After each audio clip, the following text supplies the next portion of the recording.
حكايتنا بتبتدي بسفينة في البحر كانت بتغرق وبتتحرق، وبنشوف ولد صغير وقتها بيحاول إنه يصارع الأمواج، وبيطلع الولد ده فوق خشبة بتطفو في المية، ولاحظ من بعيد ديل وحش عملاق، وكان الوحش ده بيغوص في البحر، والوحش ده بيعدي من تحته. وبعد كده بنشوف بنت صغيرة اسمها ميزي، وكانت ميزي عايشة في دار للأيتام، وكانت ميزي مجمعة كل صحابها، وكانوا كلهم سهرانين، وميزي بتقرأ ليهم كتاب، والكتاب ده كان اسمه مغامرات كابتن كرو. وكانت ميزي بتحكي لهم عن وحوش البحر اللي كانوا بيدمروا الشواطئ والمدن، وكان مستحيل إن أي سفينة تمشي في البحر إنها تقدر تعدي وتنجو من الوحوش دي. لكن الوقت ده بيكون خلص، لأن بيكون ظهر المحاربين والصيادين اللي بيبقوا مسؤولين إنهم يصطادوا الوحوش دي لحد ما يقضوا عليهم. وفي وقت ما الأطفال كانوا فرحانين جدا وهم بيسمعوا القصة، بتدخل عليهم فجأة مشرفة الدار، وبتسألهم إزاي سهرانين لحد دلوقتي، وبتطلب من كل واحد فيهم ينام مكانه بسرعة. وأول ما المشرفة مشيت بتنط ميزي بسرعة من على السرير، ولبست الهدوم بتاعتها، وبتدي رشوة لصحابها علشان يساعدوها في الهروب. ولما ميزي فتحت الشباك بتقول لصحابها يخلوا بالهم من نفسهم، وسابتهم بعد كده ومشيت، وبتروح على طول على المدينة. وتاني يوم الصبح بنشوف سفينة عملاقة، وبنعرف إنها لكابتن كروم، وكانوا كل اللي موجودين على السفينة بيستعدوا علشان يصطادوا وحش عملاق، وبيبقى في واحد اسمه جيكوب وبيبقى مساعد كابتن كرو، وبيستخدم جيكوب المنظار علشان يقدر يحدد مكان الوحش، وبينزل بسرعة لكابتن كرو. وساعتها كابتن كرو بيقوله إن مستحيل الوحش ده يقدر يهرب منهم المرة دي، وإن هو طول حياته بيدور عليه، وإن هو كمان فقد عينه بسبب الوحش ده. وبعد كده بتيجي سارة مساعدة الكابتن كرو، وبتطلب منهم إنهم يحتفلوا قبل المعركة، لأنهم ما يعرفوش إيه اللي ممكن يحصل بعد المعركة دي. ولما كلهم كانوا واقفين بيتكلموا، البنت اللي في برج السفينة بتقول لهم إن في سفينة تانية جاية وراهم، وإن السفينة دي بتصارع وحش من وحوش البحر. وساعتها جيكوب بيقول للكابتن كرو إنهم لازم يروحوا يساعدوهم بسرعة، فكابتن كرو ما بيبقاش عارف يعمل إيه، لكنه في النهاية بيقرر إنه يمشي ورا الوحش الكبير بتاعه. لكن ساعتها جيكوب بيقول لكابتن كرو إن ده ما ينفعش، لأن قانون الصيادين بيقول إنهم ما ينفعش يمشوا ويسيبوا حد محتاج مساعدة. وساعتها كابتن كرو بيرجع في كلامه، وبيأمر طاقم السفينة يلف علشان يساعدوا السفينة التانية. والوحش اللي كان بيهجم على السفينة كان خلاص قرب إن هو يغرقها، لكن في اللحظة الأخيرة بتوصل سفينة كابتن كرو اللي وقتها بيضرب إشارة في الهوا، فالوحش وقتها بيسيب السفينة وبيجري وراه. وبعد كده كابتن كرو بيجهز وضع السفينة وكمان أسلحتها، وبعد كده طاقم السفينة بياخدوا أماكنهم علشان يواجهوا الوحش. وأول ما الوحش بيظهر وبيقرب منهم بيبدأوا إن هم يضربوه بكل الأسلحة بتاعتهم، لكن الأسلحة دي بتسيب أثر خفيف عليه. وساعتها الوحش بيبدأ يعوم تحت المية، فبيجري وقتها جيكوب بسرعة علشان يمسك الرمح، واللي بيبقى فيه حاجة شبه البالونة، وبيغرس الرمح في الوحش قبل ما يغوص تحت المية. لكن بيقدر الوحش ده يخدعهم، وبيهجم فجأة عليهم من تحت السفينة، وبيبدأ الوحش يلف ديله على السفينة بكل قوته.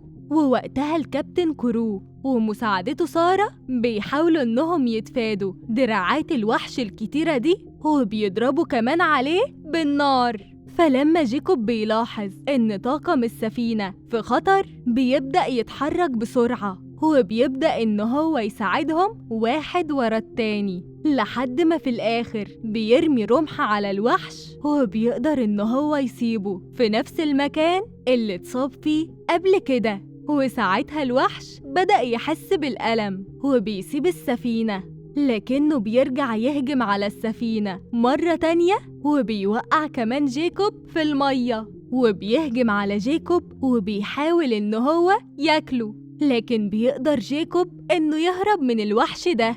وبيفضل وقتها جيكوب يصارع الوحش في المية لحد ما جيكوب بيقدر أخيراً يطلع على ظهر الوحش، وبيفضل كمان يطعن فيه. وساعتها الوحش بيحاول يوقع جيكوب على ظهره، ولما فعلاً الوحش بيعمل كده في نفس اللحظة دي كابتن كرو بياخد الرمح بتاعه وبيضرب بيه الوحش وبيقتله.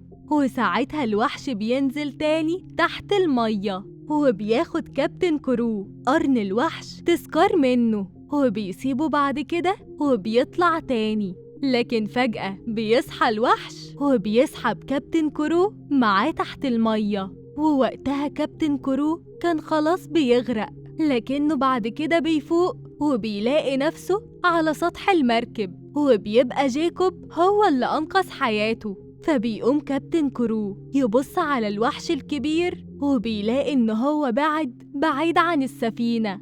وساعتها بتيجي سارة وبتعرفه إن السفينة اتضررت قوي، وإنهم مش هيعرفوا يكملوا الرحلة بتاعتهم ورا الوحش الكبير ده، وإنهم لازم في البداية يصلحوها. فبيوافق ساعتها الكابتن كرو وبيقول لهم يتحركوا بالسفينة ناحية المدينة بتاعتهم.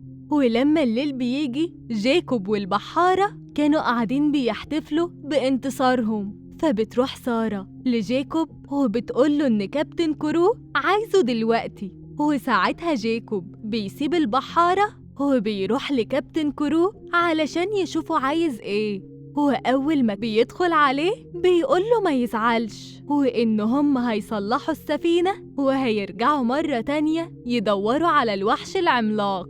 وساعتها كابتن كرو بيقوله إن هو عايز يقوله حاجة، وبيطلعله كتاب الإنجازات بتاعه، وبيعرفه إنه لو مات يمسك السفينة بداله ويكمل إنجازات في كتابه ده، لأن هو بيعتبره ابنه من وقت ما هو لقاه في البحر، وإن هو من وقت ما لقاه وهو عارف ومتأكد إن في حاجة مختلفة.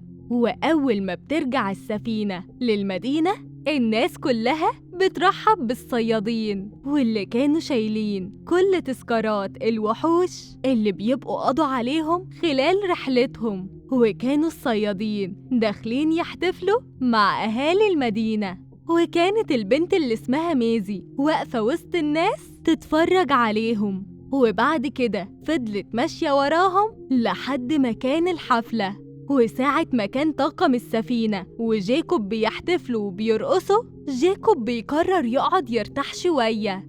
وساعتها ميزي بتدخله من الشباك وبتعرفه بنفسها، وقالت له كمان إن أهلها كانوا بيشتغلوا على سفينة، وإن هي حابة تشتغل معاهم على السفينة.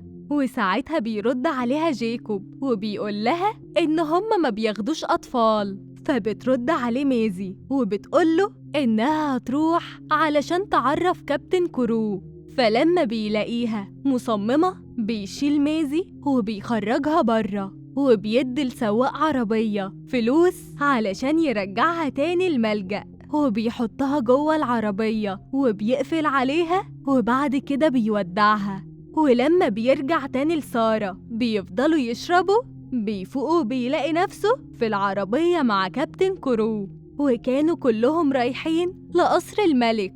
ولما بيدخلوا القصر علشان يقابلوا الملك والملكة ويقدموا كمان ليهم قرون الوحوش اللي هم قدروا يصطادوهم، الملكة في البداية بترحب بيهم وبتقول لهم إنها شافت كل التذكارات اللي هم جابوها ما عدا تذكار واحد، تذكار الوحش الأحمر الكبير. وبياخدوا بعد كده كابتن كرو وجيكوب علشان يوروهم السفينة الجديدة اللي هيقودها واحد من الفرسان بتوعهم. لكن وقتها الكابتن كرو بيقول لهم إن واضح إن السفينة دي ضعيفة جدا، وإنها كمان مش هتقدر إنها تصمد قدام أي وحش. وساعتها الملكة بتقوله إن الوحش الأحمر ده هو مقدرش يصطاده، وبتأمر بعد كده الجنود إنهم ياخدوا كابتن كرو بره القصر، وكمان كانت هتدمر السفينة بتاعته. لكن وقتها جيكوب بيتدخل في الكلام،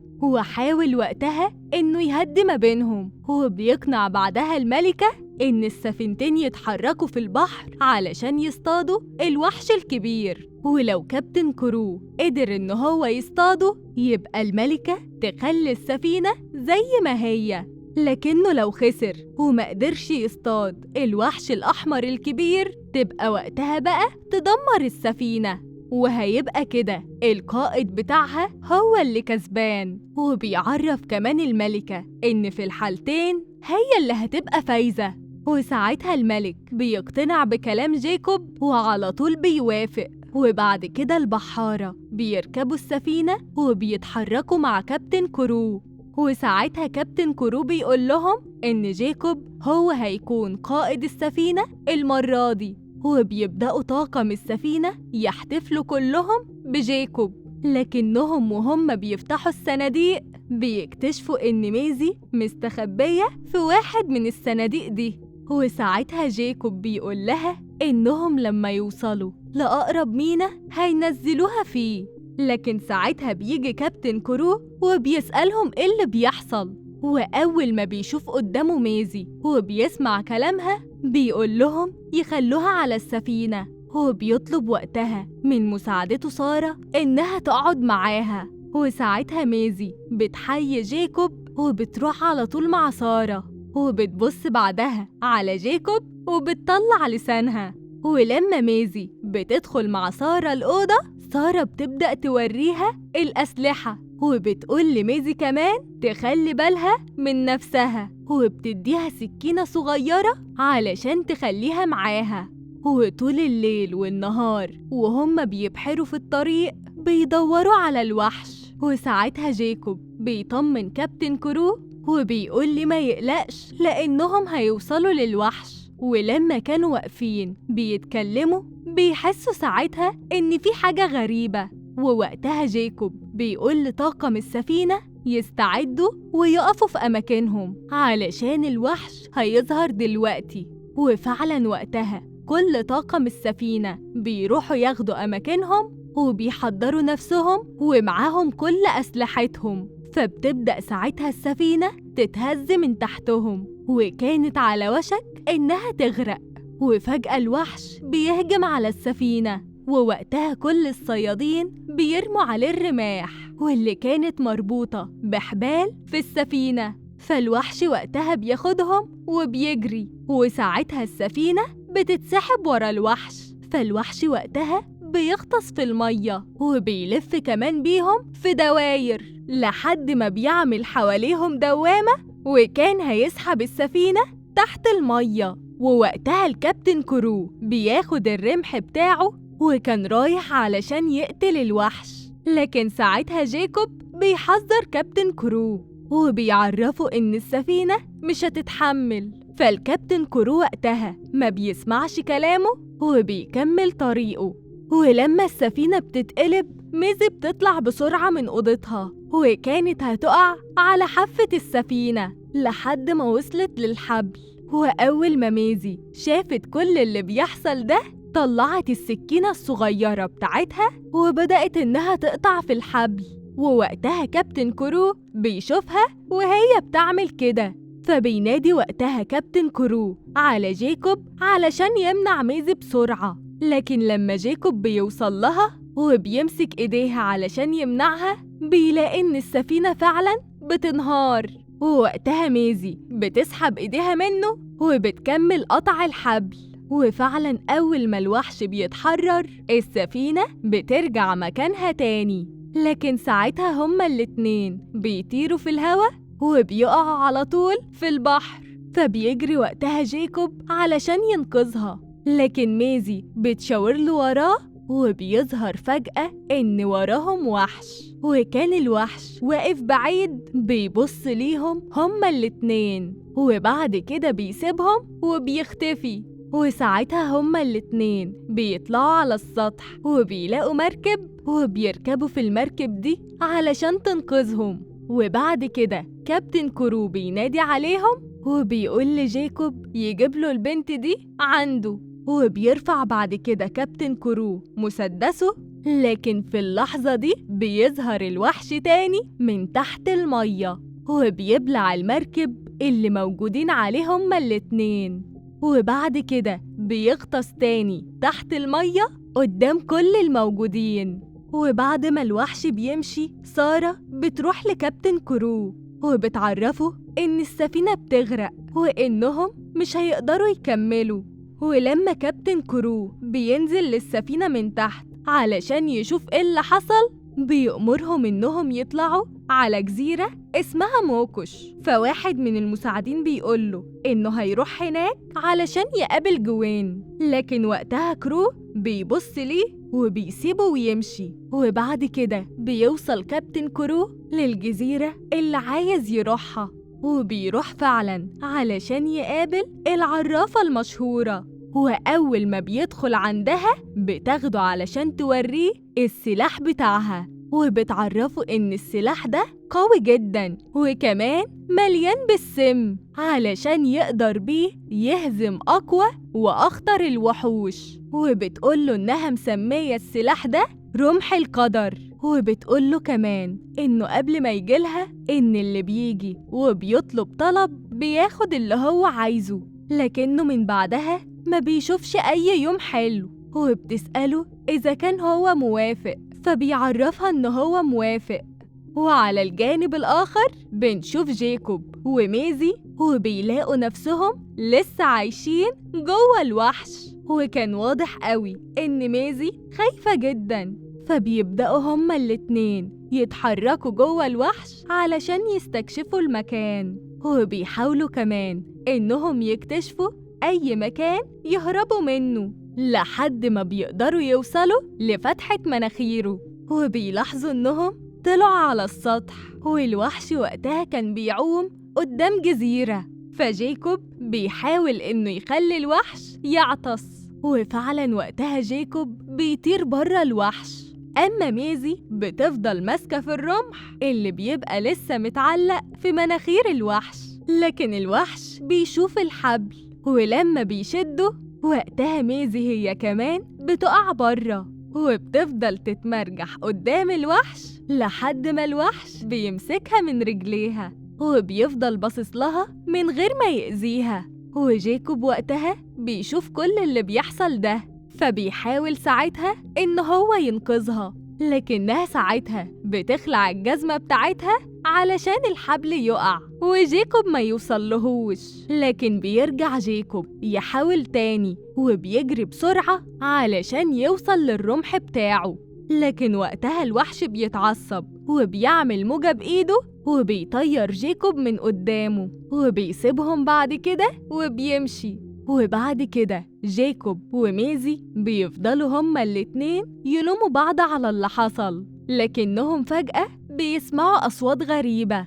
وساعتها جيكوب بيقول لميزي إن الأحسن ليهم هما الاتنين يروحوا بسرعة يستخبوا في أي مكان. ولما كانوا ماشيين بيلاقوا قدامهم صدفة كبيرة، فبيقرروا إن هما يستخبوا جواها. وبيكون جيكوب جاب لميزي أكل، وبيعرف ميزي إنهم هيتحركوا الصبح. وفي الوقت ده ميزي بتقعد تفكر وبتسأله إذا كان فعلا الوحوش أشرار قوي كده، وإذا كان فعلا كل الحكايات اللي هم بيسمعوها صح ولا غلط. وبتعرفه كمان إنهم ممكن يكونوا أبطال بس غلطانين، وبتعرفه إن الوحش الأحمر بنت وإنها كانت بتحميهم كمان من كابتن كرو. وساعتها جيكوب بيرد عليها وبيقول لها إنها أكيد اتجننت.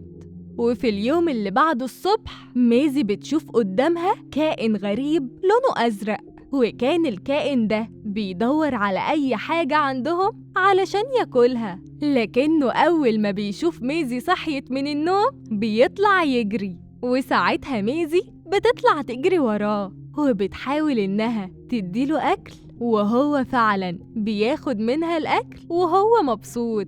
وساعتها ميزي بتشيله من على الأرض وهي مبسوطة وفرحانة، ولما كانت راجعة بتدوس على حاجة شبه البيض، ووقتها بيجيلها جيكوب وبيسألها هي بتعمل ايه، وكمان بيقول ليها تفضل مكانها وإن هو هيجي ياخدها. ولما بيشوفها شايلة الكائن الأزرق بياخده منها وبيرميه بعيد، وبعد كده بيشيل ميزي علشان يرجعها، لكن وقتها وهو ماشي بيتكعبل وبيختل توازنه وبيبدأ يدوس على كل البيض لحد ما بيكسره.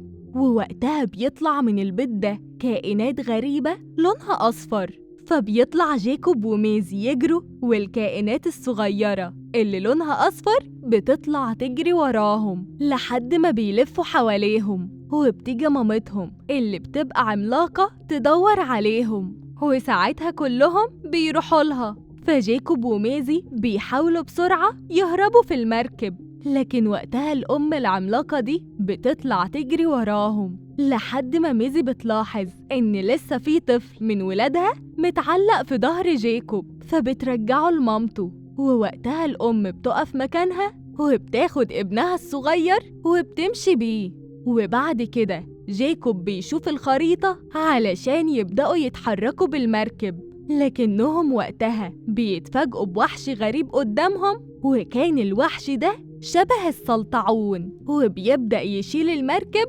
وبيرفعها من مكانها. وفي الوقت ده ميزي بتقع في البحر، والكائن ده بيبدأ يقرب المركب من بقه علشان ياكل جيكوب، لكن فجأة بيظهر من ورا الوحش ده الوحش الأحمر الكبير، وساعتها السلطعون بيسيب المركب وبيروح علشان يهجم على الوحش الأحمر، ووقتها هما الاتنين بيبدأوا يتخانقوا مع بعض وبيفضلوا يضربوا في بعض جامد، وكانت المعركة ما بينهم قوية لحد ما السلطعون مسك الوحش الأحمر وكان على وشك إن هو يقتله. فميزي جريت ومسكت السلطعون من عينيه، فالسلطعون وقتها رماها في المية، ووقتها بقى جيكوب بيرمي الرمح بتاعه على السلطعون وبيقدر إن هو يصيبه، وأول ما الرمح جه فيه ساب الوحش الأحمر. فالوحش الأحمر بعد كده بيمسك السلطعون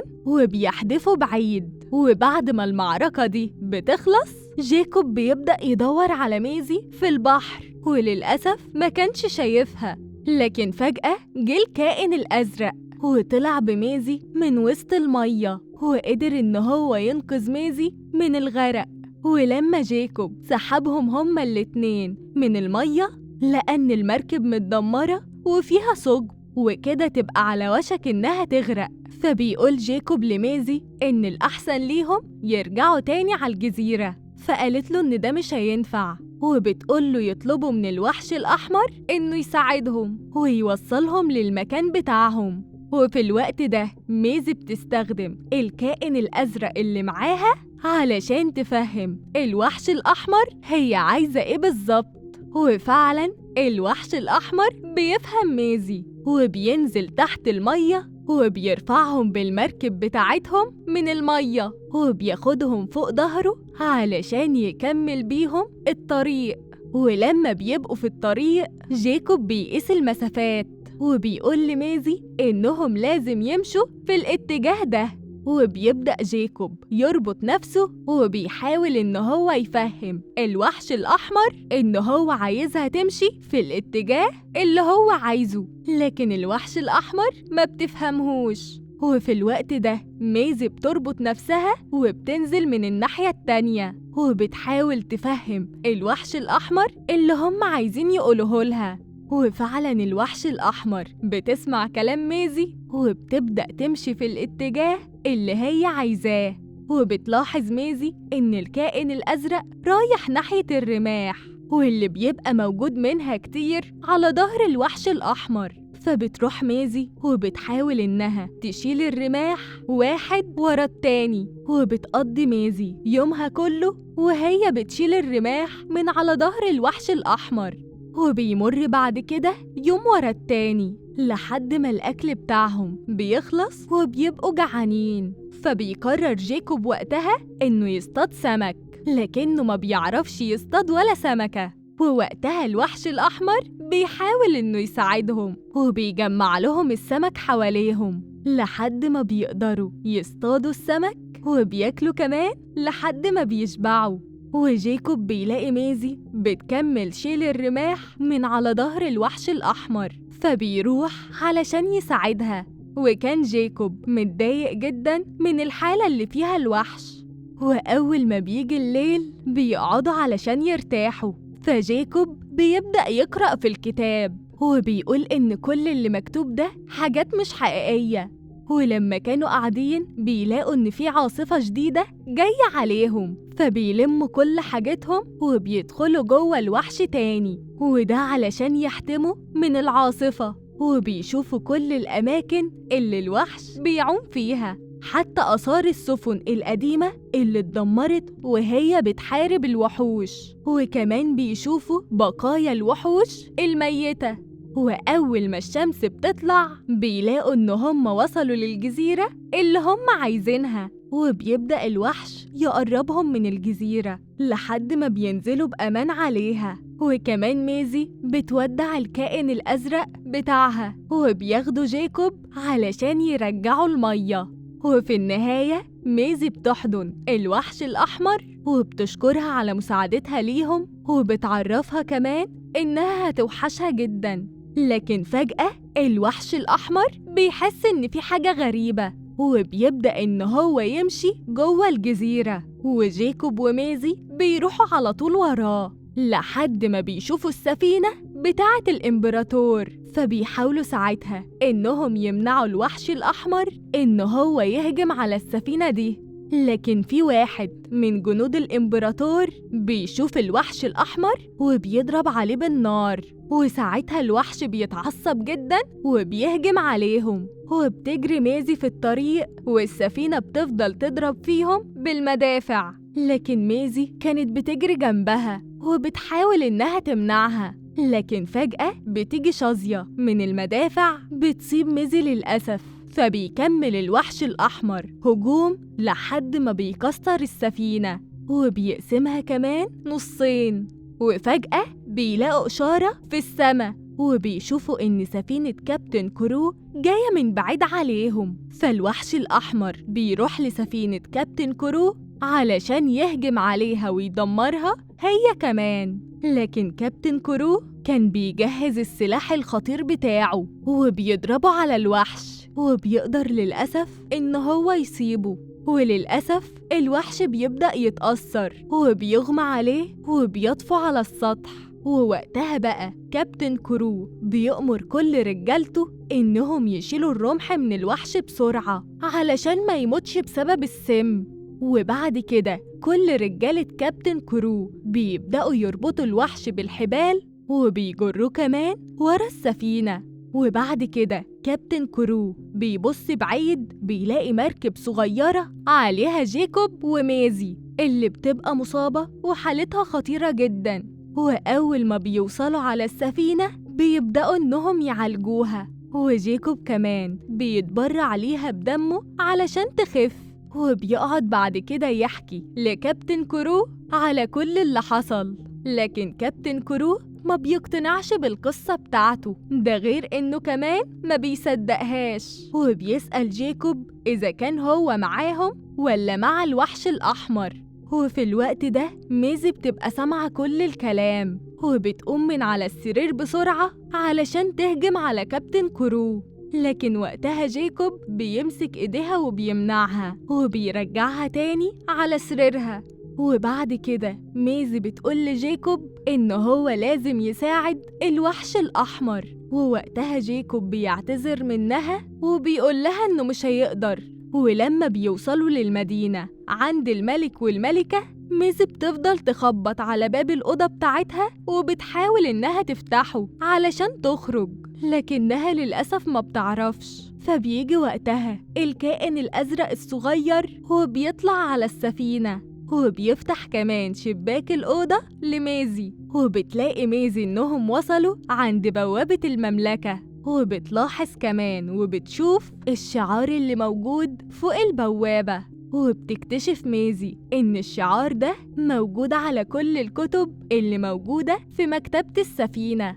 فبتعرف ميزي وقتها إن المملكة هي اللي كتبت كل الكتب دي بالحكايات بتاعتها. فبتاخد السكينة الصغيرة بتاعتها وشنطتها وبتتسحب علشان تحرر الوحش الأحمر. وأول ما هم بيوصلوا لشرفة الملك كل الجماهير بيبدأوا إنهم يحيوهم، ده غير إن الملكة كمان بترحب بيهم. فكابتن كرو بيبدأ يحكي لهم اللي حصل، وبيطلع يمشي على الوحش وفي إيده الرمح بتاعه. وكان كابتن كرو هيقتل الوحش قدام المملكة كلها، لكن بيروح له جيكوب وبيقول لكابتن كرو ما يقتلش الوحش الأحمر. فبيبدأوا هما الاتنين يطلعوا الأسلحة بتاعتهم وبيبرزوا بعض لحد ما كابتن كرو بيضرب جيكوب وبيوقعه في المية، وبياخد رمحه من تاني علشان يقتل بيه الوحش. لكن في اللحظة دي ميزي كانت بتحاول إنها تقطع الحبل، فبتجيلها سارة وبتقول لها إنها كانت محتاجة سلاح أكبر من السكينة دي، وبتضرب سارة بسيفها الحبل اللي على طول بيتقطع، وبيفوق الوحش وبيوقع كابتن كرو من عليه. لكن للأسف الوحش بيبقى لسه دايخ وبيغرق سفينة كابتن كرو، ده غير كمان إنه بيدمر برج من أبراج القصر. ووقتها بقى الملك بيأمر كل حراسه إنهم يطلعوا كل المدافع ويقتلوا الوحش الأحمر. وبعد كده كابتن كرو بيطلع من المية وبيجري على الرمح اللي موجود علشان يستخدمه ويموت بيه الوحش الأحمر. لكن في الوقت ده الوحش الأحمر بيشوف كابتن كرو وبيروح بسرعة علشان يهجم عليه، وكان خلاص الوحش الأحمر هيقتله. لكن وقتها بتيجي ميزي وبتقف قدام الوحش الأحمر وبتمنعه، وبتقول ميزي للوحش الأحمر إنها لو عملت كده الحرب بين الوحوش والبشر مش هتنتهي، وإنها كمان لازم توقف اللي هي هتعمله. وبيجي بعد كده جيكوب وبيكسر الرمح بتاعه وبيقول إن من النهاردة مفيش صيد وحوش تاني. ووقتها الوحش الأحمر بيفهم جيكوب وبتتراجع عن اللي هي كانت هتعمله، وبتقرب الوحش الأحمر ليهم علشان يطلعوا فوق راسها ويكلموا الناس. فجيكوب بيقول لميزي إن كل حاجة تمام، فميزي بتعرفه إنها لسه ما خلصتش، وبتروح ميزي تكلم الناس وبتعرفهم إن كل الكتب دي وكل تاريخهم مش حقيقيين وكلها كمان كذب، وإن كمان المملكة بتاعتهم هي اللي ألفت الكتب دي علشان الوحوش عمرها ما هددتهم، وإن للأسف المملكة بتاعتهم هي اللي بدأت الحرب مع الوحوش. فالملك بيبدأ يسألها هي مين علشان تقول كده، ومين كمان اللي قال لها تتكلم وتقول كده. فبترد عليه ميزي وبتقوله إن أهلها كلهم ماتوا وهم بيصطادوا الوحوش دي، ودفعوا كمان تمن الأكاذيب بتاعتهم بحياتهم. ووقتها كل الشعب بيطلب إنهم يسيبوا الوحش الأحمر ترجع لبيتها. فالملكة وقتها بتتعصب وبتأمر قائد الحرس إن هو يضرب ميزي علشان يخليها تسكت. لكن وقتها قائد الحرس بيتأثر جدا بكلام ميزي وما بيأمرش رجالته بالهجوم. وفي الوقت ده الملكة والملك بيخافوا من الناس وبيطلعوا يجروا. وبعد كده ميزي بتبص لجيكوب وبتعرفه إنها كده خلصت كل اللي عايزة تقوله. فجيكوب ساعتها بيحضنها وبيطبطب كمان على الوحش الأحمر وبيقول لها إن خلاص جه الوقت علشان تمشي من هنا. وفعلا الوحش الأحمر بياخدهم وبيخرج بره المدينة، ومن اليوم ده بقى في سلام بين البشر والوحوش. وتوتة توتة خلصت الحدوتة. لو عجبكم الفيلم ما تنسوش الاشتراك في القناة ومتابعة كل جديد.